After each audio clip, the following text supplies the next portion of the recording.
लगातार जारी है, तेज हो गई है कोशिशें। पहलगाम आतंकी हमले की जांच देश की सबसे बड़ी आतंकवाद निरोधी जांच एजेंसी एनआईए कर रही है। इसी क्रम में एनआईए के डीजी सदानंद वसंत आज पहलगाम पहुंचे हैं। एनआईए 22 अप्रैल को पहलगाम में पर्यटकों पर हुए आतंकी हमले की जांच कर रही है और इस जांच में किसी भी पहलू को छोड़ा नहीं जा रहा है। तमाम पहलुओं पर जांच की जा रही है और तमाम वो सूत्र तलाशे जा रहे हैं जिससे कि ये जो इस हमले में लोग शामिल हैं या उनको मदद करने वाले जो लोग हैं उन पर शिकंजा कसा जा सके। और सूत्रों के मुताबिक कई अहम सुराग एनआईए को लगे हैं। तो अपने आप में ये जो जांच है ये बेहद महत्वपूर्ण है और इस जांच में काफ़ी तेज़ी आई है और लगातार ये जांच जारी है और तमाम जो संदिग्ध लोग हैं, तमाम जो संदिग्ध गुट हैं, इनसे पूछताछ की जा रही है। तो पहलगाम आतंकी हमले मामले में जांच लगातार जारी है। एनआईए की जांच वहां पर लगातार चल रही है और कई अहम सुराग इस जांच के दौरान लगे हैं और इन सुरागों की अगर हम बात करें तो ये अपने आप में बेहद महत्वपूर्ण है क्योंकि एनआईए की जांच जो है वो लगातार जारी है और तमाम अहम सुराग और जिसके तहत हुर्रियत के कई गुटों और जमात इस्लामी के समर्थकों के यहाँ छापेमारी जो है वो लगातार जारी है। और अभी तक की जो छापेमारी है उसमें बताया जा रहा है कि जांच एजेंसी को कई देश विरोधी चीज़ें मिली हैं, कई अहम सुराग मिले हैं और इन सुरागों के आधार पर लगातार काम किया जा रहा है। और सबसे बड़ी बात यह है कि हमले में शामिल आतंकियों के लिए ओवरग्राउंड वर्कर्स का नेटवर्क तैयार करने वालों की इसमें जांच की जा रही है। जिनकी भूमिका संदिग्ध है उन पर शिकंजा कसा जा रहा है। जिन लोगों पर छापेमारी की गई है उनके कॉल रिकॉर्ड्स की भी जाँच की जा रही है ताकि कोई भी पहलू इसमें छूटना नहीं चाहिए और इसी के तहत ये जांच लगातार जारी है। प्रतिबंधित संगठनों की अगर हम बात करते हैं तो यहाँ पर कुछ लोगों का ओवरग्राउंड वर्कर्स के साथ लगातार संपर्क बना हुआ था। इस मामले में भी ये लगातार जांच की जा रही है और एनआईए की जांच में अभी तक 20 के करीब ओवरग्राउंड वर्कर्स की पहचान भी कर ली गई है। ये अपने आप में बहुत ही महत्वपूर्ण पहलू है इस जांच का, जिसमें 20 के करीब ओवरग्राउंड वर्कर्स हैं, उनकी जो पहचान है और कई ओजीडब्ल्यू जो कि ओवरग्राउंड वर्कर्स हैं उनकी गिरफ्तारी भी इस दौरान की जा चुकी है। तो जांच काफ़ी तेज़ी से आगे बढ़ रही है। 4 ओवरग्राउंड वर्कर्स ने पाकिस्तानी आतंकियों को रेकी करने में मदद की, ये भी जांच के दौरान निकल कर आया है। और इस हमले के दौरान इस्तेमाल किए गए 3 सैटेलाइट फ़ोन्स जो हैं उनके बारे में भी तमाम जानकारी जुटाई गई है। और इन 3 सैटेलाइट फ़ोन की बात करते हैं तो इनमें से 2 के सिग्नल जांच एजेंसियों ने ट्रेस कर लिए हैं। तो ये भी अपने आप में बेहद महत्वपूर्ण इस जांच का पहलू हो जाता है। और 2500 संदिग्ध हैं, उनमें से 186 लोग अभी भी हिरासत में हैं और उनसे पूछताछ लगातार जारी है। और उनसे पूछताछ के दौरान जो अन्य संदिग्ध हैं उन तक पहुँचा जा रहा है। अब तक 100 से अधिक लोगों से पूछताछ जो है वो हो चुकी है। तो तमाम पहलुओं पर जांच जारी है। पूरे जम्मू कश्मीर में 5 स्थानीय लोग ऐसे हैं जिन्हें बार बार जांच के लिए बुलाया जा रहा है। तो किन लोगों से मदद मिली, किस तरह से रेकी की गई और किस तरह से ये पूरे संपर्क सूत्र बनाए गए, उनकी जांच है। पूरे जम्मू कश्मीर में एनआईए की 100 से अधिक ठिकानों पर जो रेड है वो हो चुकी है और लगातार ये जांच जारी है और बेहद तेज़ गति से जिसे कह सकते हैं ये जांच है। हुर्रियत और जमात इस्लामी के समर्थकों के घर और ठिकानों पर छापेमारी की गई है और इनमें वो लोग शामिल हैं जिन पर संदेह है कि इनके जो हमला करता थे उनसे जो संपर्क हैं या उनके समर्थकों के साथ संपर्क जो थे वो डिटेक्ट किए गए हैं। कुपवाड़ा, हंदवाड़ा, अनंतनाग, त्राल, पुलवामा, सोपोर, बारामूला और बांदीपोरा, तो तमाम ऐसे क्षेत्र जो संवेदनशील हैं वहाँ पर छापेमारी लगातार जारी है। और 3 सैटेलाइट फ़ोन्स जिनके सिग्नल ट्रेस किए गए हैं वो इसमें अहम भूमिका निभा सकते हैं। और 100 से अधिक ऐसे ठिकाने हैं जहां पर लगातार छापेमारी की जा रही है। कई स्थानीय लोग भी ऐसा बताया जा रहा है कि उनसे भी पूछताछ वहां पर जारी है। और सबसे महत्वपूर्ण ये है जो ओवरग्राउंड वर्कर्स हैं उनसे भी लगातार पूछताछ जारी है और उन पर भी शिकंजा कसा जा रहा है। हमारे संवाददाता अश्विनी मिश्रा इस वक्त हमारे साथ जुड़े हुए हैं और ज़्यादा जानकारी के साथ।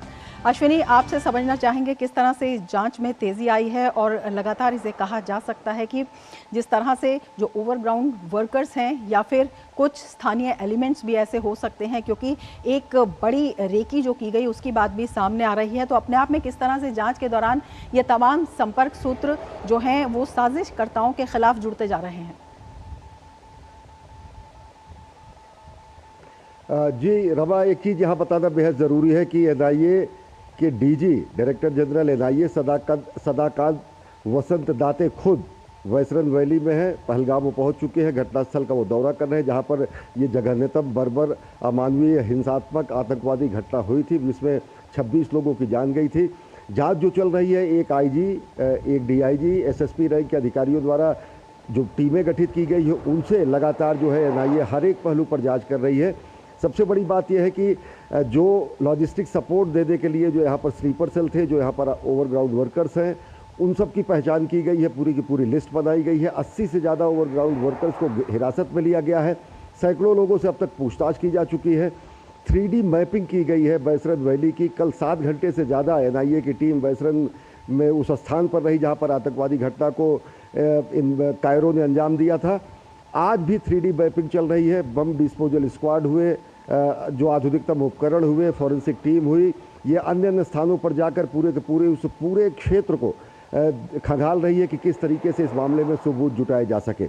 जिस तरीके से यहाँ पर पनाह देने वाले साजिशकर्ताओं की बात हो या फिर किसी तरीके के सिंपथाइजर्स की बात हो, किसी तरीके से उन लोगों को लॉजिस्टिक सपोर्ट देने की बात हो, इन सारे चीज़ों को ध्यान में रखते हुए एनआईए पूरे कश्मीर घाटी में, चाहे वो अनंतनाग हो, चाहे वो बिजबेहड़ा हो, चाहे वो पुलवामा हो, त्राल हो, शोपिया हो, सोपोर हो, इन सारे क्षेत्रों में ऐसे तत्वों की पहचान की जा रही है। बांडीपुरा से समेत अनेक ऐसे स्थानों पर जहां पर ओवरग्राउंड वर्कर्स हैं, उनकी पहचान करके उनके खिलाफ कार्रवाई की जा रही। सबसे बड़ी बात यह है कि ये पूरा का पूरा जो हिंसात्मक घटना, आतंकवादी घटना हुई, बेहद सोचे समझे तरीके से हुई। बगैर यहाँ के स्थानीय लोगों के, स्थानीय आतंकवादियों की मदद से ये संभव नहीं था।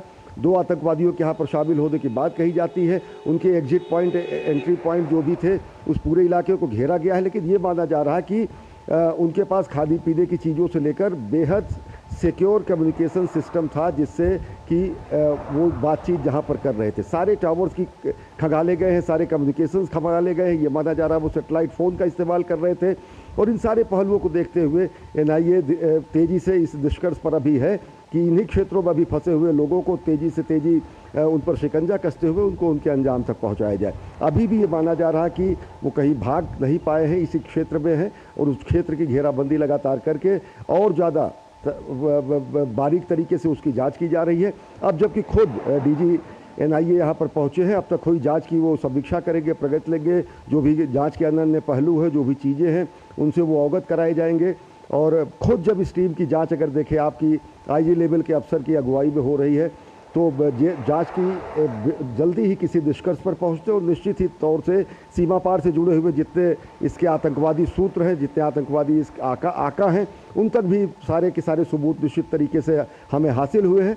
और ये मान के चलिए कि जो कार्रवाई इस समय चल रही, समग्र कार्रवाई है, जांच तो एक तरफ है, साथ ही साथ पूरे वैली में आतंकवाद पर अंतिम प्रहार करने के लिए हर तरीके से इस समय प्रहार किए जा रहे हैं, जिससे कि चाहे वो स्लीपर सेल हो, चाहे वो सिंपथाइजर्स हो, चाहे वो लॉजिस्टिक सपोर्ट करने वाले हो, चाहे वो ओवरग्राउंड वर्कर्स हो, सबको न्याय के कटघरे में खड़ा किया जा सके। रमा, बिल्कुल, ये भी आपसे जानना चाहेंगे जो प्रतिबंधित संगठन है उन पर भी लगातार उनके संपर्क हो सकते हैं, और जिस तरह से जो सैटेलाइट फ़ोन की ट्रेसिंग की गई है उनसे उन संपर्कों की, संबंधों की पुख्ता जानकारी हासिल हुई है, ये भी इसमें काफ़ी महत्वपूर्ण पहलू है। और इसके साथ ही तमाम देश भर से, जिस तरह से आप बता रहे हैं कि वैली में भी इसकी भर्त्सना हो रही है, देश भर में इसकी जो है भर्त्सना हो रही है, और बहुत से लोग जो वहाँ पर थे, कई लोगों ने इस बात को भी ये कहा है कि उन्होंने उन लोगों को जो संदिग्ध थे, जिनके स्केच जारी किए गए थे, उनको देखा, उनको पहचाना, उनकी बातचीत का आधार भी बेहद महत्वपूर्ण इस जांच में साबित हो रहा है।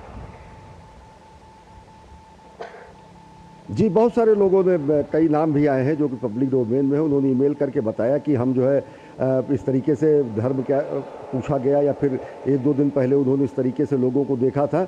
ये जांच का विषय है और एनआईए हर पहलू पर जांच कर रही है। ऐसे हर दावा करने वाले व्यक्ति के से संपर्क में एनआईए है। और सबसे बड़ी बात मैं ये बताऊं कि पूरे के पूरे इस वैसरन आतंकवादी घटना में, चाहे वो खच्चर वाले हो, चाहे वो टूर ऑपरेटर्स हो, चाहे वो स्थानीय लोग हों, चाहे वहाँ पर प्रत्यक्षदर्शी हो, चाहे जो घायल अन्य लोग हों, जो भी इस घटना का गवाह है, सबसे सारे स्टेटमेंट लिए गए हैं। जिपलाइन ऑपरेटर जिसकी बात चल रही थी, उससे भी पुलिस ने, एनआईए ने जांच की है, उसके भी स्टेटमेंट लिए हैं। तो कोई भी ऐसा व्यक्ति जो कि, अच्छा, सबके अलग अलग बयान अलग अलग तरीके से लिए जा रहे हैं, अलग अलग बयान के तरीक़ों से होने के बाद जो जिसको सार्वभौम रूप से कहेंगे, वास्तविक जो तथ्य आते हैं वो खगालने पर आते हैं, क्योंकि बहुत सारे लोग जो है चीज़ों को एग्जेगरेट करके, या फिर बहुत सारे लोग उसको छिपा कर अपने क्षुद्र हितों के लिए भी उसको तरीके से करते हैं। तो हर एक पहलू से खास तरीके से ये है कि आतंकवादियों को यहाँ पर किसने मदद मुहैया कराई और कौन कौन से आतंकवादी जो यहाँ पर शामिल थे उन्हें चिन्हित करके उनका स्केच जारी किया गया है। अभी ये भी माना जा रहा है कि कुछ आतंकवादी और भी थे जो कि इन हमला करने वाले आतंकवादियों को कवर देने के लिए झाड़ियों में भी छुपे हुए थे। 3 आतंकवादी जो है मतलब अंदर थे जिन्होंने फायरिंग की है, एक एग्जिट एंट्री पॉइंट पर खड़ा था। अभी सूत्र ये बताते हैं कि 1-2 और आतंकवादियों की बात कही जा रही है जो कि झाड़ियों में, नज़दीकी पेड़ों के आसपास झाड़ियों में छिपकर उनको बैकअप देने की कोशिश में थे कि अगर त्वरित कार्रवाई सुरक्षा बलों द्वारा की जाती है तो वो उनको भी नुकसान पहुंचा सके। तो हर तरीके से जांच के बेहद प्रगति में है, जांच काफ़ी तेज गति में है। अब जबकि डीजी एनआईए खुद यहाँ पर हैं, तो आप ये मान के चलिए कि अब तक हुई प्रगति की वो समीक्षा करेंगे, जांच के जो सारे एंगल्स हैं उसमें जो भी स्थितियां हैं उससे वो अवगत, उनके कनिष्ठ अधिकारी उनको कराएंगे ही और जांच को और गति मिलेगी। रमा, बिल्कुल, आप नज़र बना रखिए। अश्वनी, बहुत शुक्रिया तमाम जानकारी के लिए।